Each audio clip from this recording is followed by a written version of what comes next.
students, let's discuss the question. In this question, we have to identify the nets which can be used to make the cubes, cut the copies of the nets and try it. So first is given. So first figure is this cube one. We have to find out if we can make the cube from here, from this figure or not. If we rotate this with an angle of 90 degree and this with an angle of 90 degree, this will make a figure.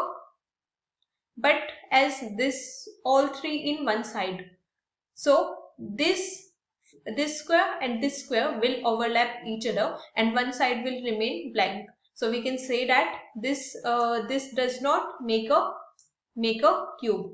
Basically, when it's difficult to let you know clearly about this figure here virtually, but when you try this manually, you get to know how the figures are formed and how they will not form. Now we are considering about this figure. So again, in this if we draw the, basically when we cut this figure from here and when we attach this cubes according to the lines of partition which we are given here, we got a cube. So we can say that this figure will form a cube. So the third part we are considering here, we are considering this as a central cube, or we can say that the central part. As we know that every cube has a 6 dimension. So when we join them, so when we fold and join them, we have to make a cube and they should be arranged in order so that when we join them we got a cube. So if we look in the third figure as well, a cube is formed when we join the figure. Now we are considering about the part fourth.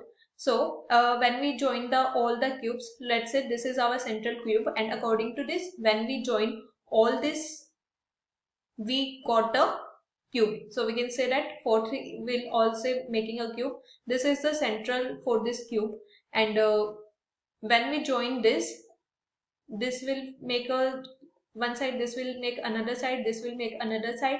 They both will make the top, but this side will remain blank. This is extra basically from here. This one is extra. So we can say that this will not make a cube. Now for here we are considering this as a center. So when we join all the sides in order to make the cube, this will make one side, this will make another, this will make another, and this will make another, this will make the roof.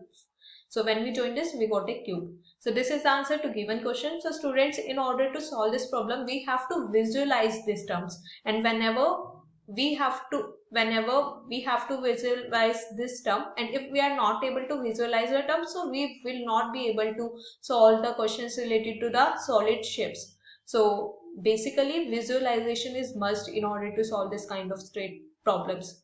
So in order to solve this, we use the visualization of solid spheres. I hope you understood the concept well. Thank you. Don't forget to like and subscribe.